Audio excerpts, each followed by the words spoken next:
बिस्मिल्लाहिर्रहमानिर्रहीम। अस्सलाम वालेकुम students, welcome to CBEL concept based education learning YouTube channel में हम अहमद आपका ट्यूटर। आज के इस लेक्चर में हम बात करेंगे बीकॉम पार्ट 1 की, जिसे एडीसी और एडीपी पार्ट 1 भी कहते हैं, और इसका सब्जेक्ट है कंप्यूटर एप्लीकेशन। तो स्टूडेंट्स, आपको पता है हमने इस साल एनुअल एग्जामिनेशन 2023 के वाले से पेपर पेयरिंग स्कीम स्टार्ट की हुई है। इस स्कीम के रिलेटेड आपको टोटल अभी तक 10 क्वेश्चन प्रोवाइड कर दिए गए हैं। आज हम क्वेश्चन नंबर 11 करेंगे। क्वेश्चन क्या है? Difference between LAN MAN and वैन। लैन मैन और वैन के हवाले से डिफरेंस क्या है, ये क्वेश्चन बहुत ज्यादा इंपॉर्टेंट है। पेपर में बहुत ज्यादा दफा ये आपसे वो पूछता है। तो स्टूडेंट्स, इस क्वेश्चन को किस तरह सोल्व करेंगे, इंट्रोडक्शन डेफिनेशन कैसे रखेंगे, ये तमाम चीजें आपसे शेयर करने से पहले आप स्टूडेंट्स से ये रिक्वेस्ट है, वीडियोस को लाइक करें, चैनल को सब्सक्राइब करें और बेल आइकन को तो जरूर हिट कर दीजिएगा, ताकि आपके मतलब की वीडियो आप तक पहुंचती रहे। इसके अलावा अगर आपने प्रीवियसली 10 क्वेश्चन नहीं देखे हुए तो यूट्यूब पर जाने की, सर्च करने की जरूरत नहीं है। इस वीडियो के डिस्क्रिप्शन में जाएं, तमाम 10 के 10 क्वेश्चन के लिंक आपको मिल जाएंगे। तो अब हम पेज की तरफ मूव ऑन करते हैं और देखते हैं कि इस क्वेश्चन को हम किस तरह सॉल्व करेंगे। अच्छा, तो स्टूडेंट्स, अब हम अपनी paper pairing scheme annual examination 2023 के हवाले से कंप्यूटर एप्लीकेशन का आज हम क्वेश्चन नंबर करेंगे 11। प्रीवियसली आपको 10 क्वेश्चन मैंने अपलोड कर दिए हैं। अगर आप स्टूडेंट्स ने वो नहीं देखे हुए तो उन तमाम 10 के 10 क्वेश्चन की जो वीडियोस के लिंक है ना, इस वीडियो की डिस्क्रिप्शन में मैंने ऐड कर दिए हैं। आप जाएं, विजिट करें, इंशाल्लाह आपका बेनिफिट होगा। आपको यूट्यूब के ऊपर स्पेशली जाके सर्च नहीं करना पड़ेगा। आज का एक्चुअल में हमारा क्वेश्चन क्या है? क्वेश्चन नंबर 11 है। क्वेश्चन ये है, difference between LAN MAN and वैन, यानी कि इन तीनों के अंदर लैन मैन और वैन, इन तीनों के अंदर क्या फर्क है, ये एक्चुअल में बेसिकली क्वेश्चन ये है। और आप स्टूडेंट्स को ये पता होना चाहिए कि पेपर में सबसे ज्यादा दफा जो रिपीटेबल क्वेश्चन है ना, वो आपका ये है, difference between LAN MAN and वैन। तो सबसे पहले आप क्या करोगे? आपको पता है आपने पेपर के अंदर सबसे पहले इंट्रोडक्शन और डेफिनेशन लिखनी होती है। तो सबसे पहले आप इंट्रोडक्शन लिखोगे लैन का। अच्छा, लैन का इंट्रोडक्शन, ये कौन सा इंट्रोडक्शन है? ये लैन का वही इंट्रोडक्शन है स्टूडेंट्स जो आपने इससे प्रीवियस जो क्वेश्चन नंबर 10 था ना, जो मैंने आपको करवाया था, टाइप्स ऑफ कंप्यूटर नेटवर्किंग, उसके अंदर आपने जो लैन का थोड़ा सा मतलब एडवांटेजेस डिसएडवांटेजेस के ऊपर आपने लैन का थोड़ा सा पढ़ा था ना, 4-5 लाइनों का आपने मतलब डिटेल पढ़ी थी। उसी को ही मैंने इंट्रोडक्शन बना के आप स्टूडेंट्स के सामने इस क्वेश्चन के अंदर रख दिया, ताकि आपको ना बार बार याद ना करना पड़े। तो जिस स्टूडेंट्स ने वो पीछे वाला क्वेश्चन नहीं ना देखा हुआ, या जिन्होंने देखा हुआ उनको तो बेनिफिट होगा, जिन्होंने नहीं देखा हुआ तो वो स्पेशली पीछे वाले क्वेश्चन को पहले देखिएगा, ताकि आपकी अच्छे से अंडरस्टैंडिंग हो जाए। तो लैन कहते हैं किसे हैं? लैन कहते हैं लोकल एरिया नेटवर्किंग। ये ऐसी नेटवर्किंग होती है जिसमें जो आपका इंटरनेट है ना, नेट जो है वो सिर्फ एक बिल्डिंग के अंदर लगा होता है। जैसे कि आपने अपने घर में पीटीसीएल वगैरह का नेट लगवाया हो, तो वो आपका क्या कहलाता है? वो आपका लैन कहलाता है, लोकल एरिया नेटवर्किंग कहलाता है। तो ये आपका इंट्रोडक्शन था। इंट्रोडक्शन आपने जस्ट इतनी ही लाइनों का रखना है जितना मैंने आपके सामने बयान कर दिया है। फिर नेक्स्ट आप करेंगे डेफिनेशन। सबसे पहले इंट्रोडक्शन लिखिएगा लैन का, फिर आपने डेफिनेशन लिखनी है। तो लैन की भी डेफिनेशन, ये बेसिकली पीछे वाले ही क्वेश्चन की डेफिनेशन है, जो मैंने पीछे वाले क्वेश्चन में आपको लैन की डेफिनेशन बताई है, और सिर्फ एक डेफिनेशन डिफरेंस के क्वेश्चन में काफी होती है। अब इसके बाद नेक्स्ट पिक्चर पर चलेंगे, तो वहां पर आप इंट्रोडक्शन लिखेंगे मैन का और डेफिनेशन लिखेंगे मैन की, फिर आप वैन का इंट्रोडक्शन लिखेंगे और वैन की ही डेफिनेशन लिखेंगे। अब इस पिक्चर के ऊपर अगर आप देखें ना, तो आप अब क्या करेंगे? आपके सामने है मैन का इंट्रोडक्शन और मैन की डेफिनेशन। तो मैन किसे कहते हैं? मैन कहते हैं मेट्रोपॉलिटन एरिया नेटवर्किंग, यानी कि अगर एक शहर के अंदर जो नेट लगा होता है ना, जैसे मिसाल के तौर पर फॉर एग्जांपल लाहौर सिटी के अंदर एक फास्ट केबल है। अगर फास्ट केबल वालों ने क्या कहा है कि भाई पूरे लाहौर को, यानी कि पूरी लाहौर सिटी को हम नेट देंगे, यानी कि वो हमें जस्ट बिल पे करें, हम उनको नेट दे देंगे, तो वो एक शहर का नेट है। जब एक शहर के अंदर कोई नेट लगा हुआ होता है ना, तो याद रखिएगा उसको हम मैन कहते हैं। तो इसका भी इंट्रोडक्शन वही मैंने प्रीवियस उठाया, जो question number 10 types of computer networking से उठाया था, आपने उसी को ही करना है, और डेफिनेशन भी उसी वाली ही है। फिर इसके बाद आ जाएगा वैन means wide area networking. Wide area networking वो नेट का वो निजाम जो पूरी दुनिया में चल रहा है। जैसे मिसाल के तौर पर आप व्हाट्सएप चलाते हो, आप फेसबुक चलाते हो, आप गूगल चलाते हो, आप यूट्यूब चलाते हो, तो आपको पता होना चाहिए कि पूरी दुनिया का जो चीज़ें होती हैं ना, वो आपको यूट्यूब के ऊपर दिख रही होती हैं। क्यों? क्योंकि वो एक पूरे वर्ल्ड को ज़ाहिर करता है। तो जो नेट पूरी दुनिया में आता है, जो नेट पूरे वर्ल्ड के अंदर पाया जाता है ना, उसको हम कहते हैं वैन। तो इसका भी इंट्रोडक्शन प्रीवियस क्वेश्चन नंबर 10 से ही लिया हुआ था, इसलिए मैं बार बार आपको कह रहा हूँ कि वो क्वेश्चन बहुत ज़्यादा इंपॉर्टेंट है आपकी ना बेसिक स्ट्रॉन्ग करने के हवाले से। तो आपने उसी की ही डेफिनेशन करनी है, और यहाँ पर आपने जब भी difference between LAN MAN and वैन का क्वेश्चन आ जाए, तो आपने सबसे पहले तीनों का इंट्रोडक्शन, तीनों की एक एक डेफिनेशन लिखनी है, और तीनों को मैंने एक्सप्लेन कर दिया है कि ये होता है लैन ये होता है मैन और ये होता है वैन। अब हम अपने एक्चुअल क्वेश्चन की तरफ चलते हैं और देखते हैं कि इसके अंदर टोटल कितने पॉइंट्स पाए जाते हैं। अब स्टूडेंट्स आपने क्या करना है, पेपर के अंदर ब्लैक मार्क को लेना है और क्वेश्चन आपने लिख देना है difference between LAN MAN and वैन। और ये जैसे मैंने टेबल बनाया हुआ है ना, आपने बिल्कुल ऐसे ही टेबल बनाना है। और सबसे पहले आपने हेडिंग दे देनी है लैन की, फिर मैन की, फिर वैन की, ठीक है। अच्छा, आप अपनी मर्जी से ना हेडिंग को तब्दील भी कर सकते हैं, पहले आप वैन लिख दें, चाहे आप मैन लिख दें, फिर लैन लिख दें, तो कोई ऐसा मसला नहीं है। तो पॉइंट नंबर 1 क्या है? पॉइंट नंबर 1 है मीन या मीनिंग। तो मीनिंग का क्या, लैन का क्या मतलब है? LAN means local area networking, MAN means metropolitan area networking और वैन मीन्स वाइड एरिया नेटवर्किंग। तो ये आपने इसके अंदर डिटेल इस तरह लिखनी है। दूसरा आपके पास पॉइंट होगा एग्जाम्पल। लैन की एग्जाम्पल क्या है? जैसे कि मैं बेसिकली आपको पीछे इंट्रोडक्शन में भी बता दिया, एग्जाम्पल लैन की एग्जाम्पल है आपके एक घर की, एक बिल्डिंग के अंदर जो नेट लगा होता है। जैसे एक घर में जो वाईफाई का नेट लगा होता है, पीटीसीएल का नेट लगा होता है, तो वो आपका लैन कहलाता है। मैन की एग्जांपल क्या है? एक सिटी के अंदर जो नेट लगा होता है। और वैन की एग्जांपल क्या है? कि पूरी दुनिया से जो नेट आ रहा होता है, जैसे गूगल है, फेसबुक है, व्हाट्सएप है, तो यूट्यूब है, तो ये वैन की एग्जांपल है।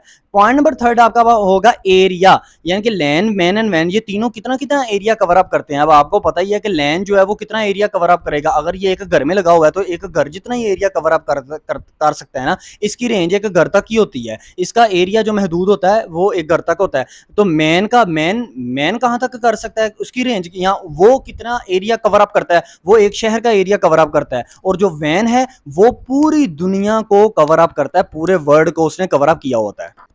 पॉइंट नंबर 4 देखिए रेंज। रेंज का क्या मतलब है? आपको पता है कि नेट की स्पीड या मतलब नेट की रेंज कितनी है। लैन में रेंज, नेट की कितनी रेंज होती है, यानी कि कहां तक सिग्नल्स आते हैं, क्योंकि एक घर के अंदर ही बस वो लगा हुआ होता है लैन, इसलिए उसके जो सिग्नल्स होते हैं ना वो एक घर तक महदूद होते हैं। मैन के जो सिग्नल्स होते हैं वो एक शहर के अंदर महदूद होते हैं, और जो वैन के सिग्नल्स होते हैं वो पूरी दुनिया के अंदर आ रहे होते हैं। तो यह है रेंज का मतलब है। नेक्स्ट पॉइंट नंबर आपका है 5th ट्रांसमिशन स्पीड। लैन की स्पीड, वैन की स्पीड और मैन की स्पीड, ये कैसे और कितनी कितनी स्पीड होती है? लैन क्योंकि आपको पता है थोड़े से एरिया पर महदूद होता है, इसकी स्पीड ज्यादा होती है।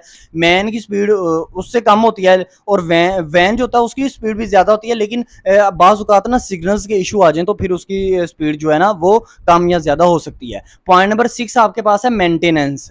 तो पॉइंट नंबर 6 जो है वो मेंटेनेंस। मेंटेनेंस का मतलब क्या होता है? हिफाजत करना। लैन मैन और वैन को क्या आसानी से हिफाजत की जा सकती है। लैन क्योंकि एक बिल्डिंग के अंदर मौजूद नेट होता है तो इसकी हिफाजत आसानी से की जा सकती है।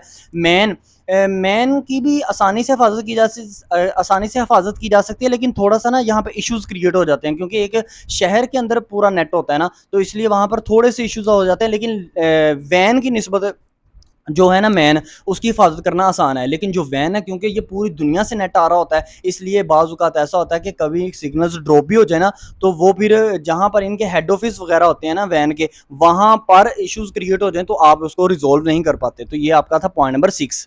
पॉइंट नंबर 7 है एरर रेट। एरर रेट का मतलब ये होता है सिग्नल्स का प्रॉब्लम आ जाना, एरर आ जाना। तो लैन मैन और वैन किस में ज्यादा एरर आते हैं?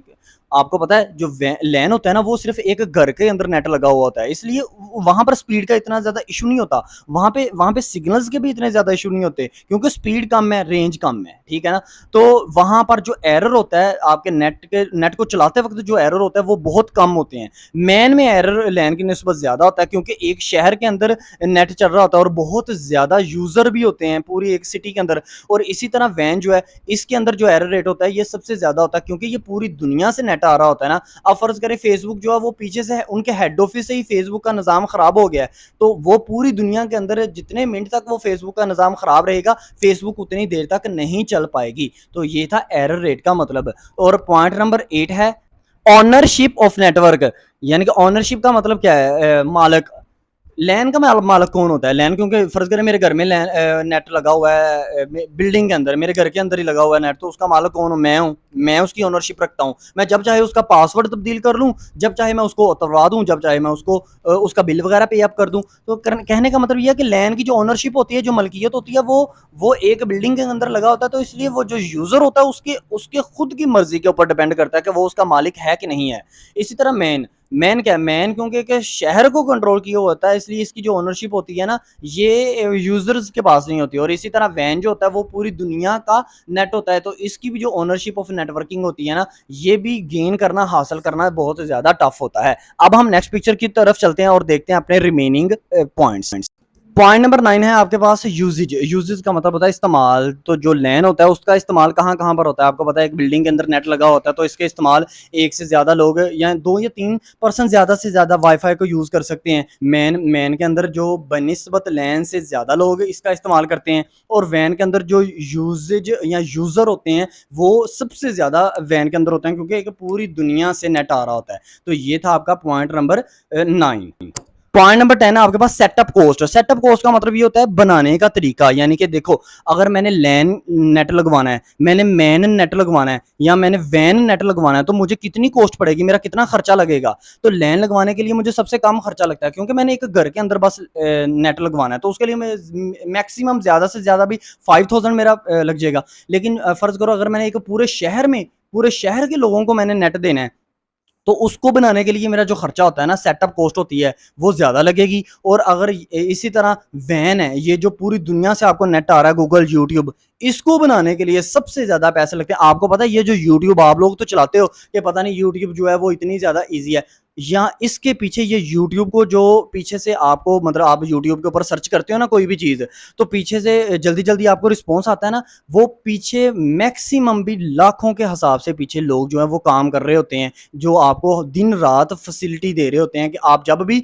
सर्च करते हो वो पीछे से जल्दी जल्दी आपकी वो चीज़ आपकी स्क्रीन के ऊपर ले आते हैं। पॉइंट नंबर आपके पास नेक्स्ट है 11, अकरिंग प्रॉब्लम। प्रॉब्लम का आ जाना। अच्छा, किस नेट में ज़्यादा प्रॉब्लम आती है, लैन, मैन एंड वैन। आपको पता होना चाहिए वैन में सबसे ज़्यादा प्रॉब्लम्स आती हैं, क्योंकि बहुत ज़्यादा इसकी रेंज होती है। पूरी दुनिया, मतलब देखो पूरी दुनिया में पूरी वर्ल्ड ही आ जाती है ना, तो जिसकी रेंज ज़्यादा होगी आपको पता है उसके अंदर प्रॉब्लम आने का जो चांस होते हैं वो ज़्यादा होते हैं। तो इसलिए लैन में सबसे मिनिमम होंगे, मैन में एवरेज से चांसेस होते हैं, और वैन में सबसे ज़्यादा चांसेस होते हैं कि उसके अंदर जो है ना वो एरर या प्रॉब्लम्स आ सकती हैं। पॉइंट नंबर 12 है कनेक्टिविटी। कनेक्टिविटी का मतलब होता है कनेक्ट करना। आप कहते नहीं अक्सर अपने फ्रेंड्स वगैरह को भी कहते हैं भाई मेरा नेट जरा कनेक्ट कर देना, तो लैन, मैन और वैन तीनों में से किसका नेट कनेक्ट करना इजी होता है। लैन चूंकि एक बिल्डिंग का नेट होता है इसलिए इसको कनेक्ट करना ज्यादा इजी है। क्योंकि वहां पर आपको भी पता होना चाहिए कि एक बिल्डिंग का नेट है, बंदे को पासवर्ड भी जो है ना वो मालूम होता है, पता होता है। तो लैन का जो नेट कनेक्ट करना कनेक्टिविटी है वो अच्छी है मैन और वैन की निस्बत। पॉइंट नंबर 13 आपके पास है डाटा सिक्योरिटी। डाटा सिक्योरिटी का मतलब होता है डाटे का सेव होना। अच्छा, किस नेट के अंदर डाटा ज्यादा सेव होता है।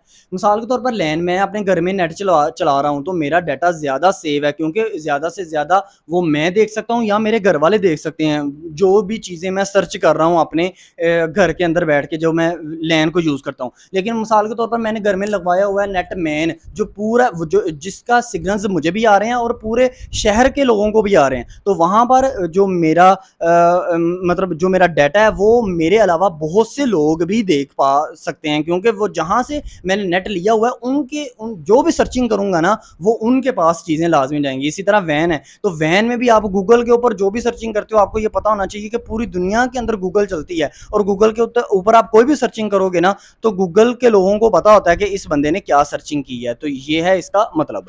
पॉइंट नंबर 14 है आपके पास फॉल्ट टॉलरेंट, यानी कि इसका मतलब यह है कि कौन गलतियों को बुर्दबारी से अच्छे से रिजोल्व कर देता है। तो लैन जो है वो क्योंकि एक बिल्डिंग के अंदर का नेट होता है इसलिए वो अच्छे से बुर्दबारी से गलतियों को, फॉल्ट्स को, एरर्स को रिजोल्व कर देता है, बजाय के मैन और वैन के। पॉइंट नंबर 15 आपके पास है टपोलॉजीज। टपोलॉजीज का मतलब होता है कनेक्टिविटी। आपको पता है आपने इसके बाद जो क्वेश्चन पढ़ना है वो कंप्यूटर नेटवर्क टिपोलॉजी का ही पढ़ना है। तो टपोलॉजीज जो होती है ना उसका मतलब ये होता है कि आपका बेसिकली एक सर्वर कंप्यूटर के साथ बहुत ज्यादा कंप्यूटर्स का आपस में जुड़े हुए होना।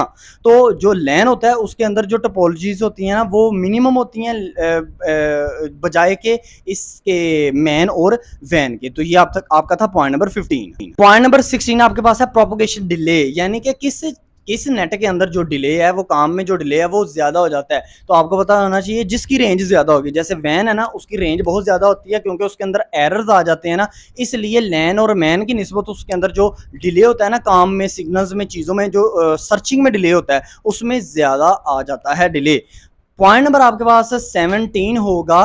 पॉइंट नंबर 17 है बैंडविड्थ। बैंडविड्थ का मतलब ये होता है कि किसके अंदर, किस लैन मैन या वैन किसके अंदर बैंडविड्थ ज़्यादा होती है, किसके अंदर जो चीज़ों को आपस में जोड़ने की सलाहियत जो है ना वो ज़्यादा होती है। तो जो वैन का नेट होता है ना वो ज़्यादातर आपको पता होना चाहिए कि उसके अंदर बैंडविड्थ जो है ना वो सबसे ज़्यादा होगी। तो पॉइंट नंबर आपके पास 18 और लास्ट पॉइंट आ जाएगा कंजक्शन। कंजक्शन का मतलब ये होता है कि वो कौन सा इन तीनों में से कौन सा नेट है जो आपको सबसे ज़्यादा फास्टली और आपकी चीज़ों को सबसे ज़्यादा कंजंक्शनली रिजोल्व कर देता है, मतलब आपकी प्रॉब्लम्स को ज़्यादातर वो रिजोल्व करता है, तो वो वैन है। क्योंकि उसके अंदर आप दुनिया भर में जहां पर भी बिलोंग कर रहे हैं ना, आपको हर जगह की जो चीज़ें हैं वो आसानी से मिल जाती हैं। तो ये स्टूडेंट्स आपका ना प्रॉपर एक क्वेश्चन था difference between LAN MAN and वैन के। आपने 15 पॉइंट नहीं लिखने, आपने 18 पॉइंट रखने, 18 पॉइंट्स रखेंगे अपने पेपर के अंदर भी। आप 18 के 18 पॉइंट ही करेंगे, मैं आपको बता रहा हूँ। आपने ना एक कम करना है पॉइंट, ना एक ज्यादा। हाँ, ज्यादा कर सकते हैं मेरे ख्याल से, चाहे 20 कर लें, कोई मसला नहीं, लेकिन मिनिमम आपने 18 पॉइंट्स करने हैं। और इसके अलावा अगर आपने पीछे 10 क्वेश्चन नहीं देखे हुए तो इस वीडियो की डिस्क्रिप्शन में उनके लिंक मैंने ऐड कर दिए, आप जाएं फॉलो करें, इंशाल्लाह ताला आपका बेनिफिट होगा। अच्छा, तो स्टूडेंट्स ये था क्वेश्चन नंबर 11 हमारी paper pairing scheme annual examination 2023 के हवाले से कंप्यूटर एप्लीकेशन की। आने वाली वीडियो में हम क्वेश्चन नंबर 12 करेंगे। तो स्टूडेंट्स अपना ख्याल रखिएगा, अपने इस यूट्यूब चैनल का भी। अल्लाह हाफिज़।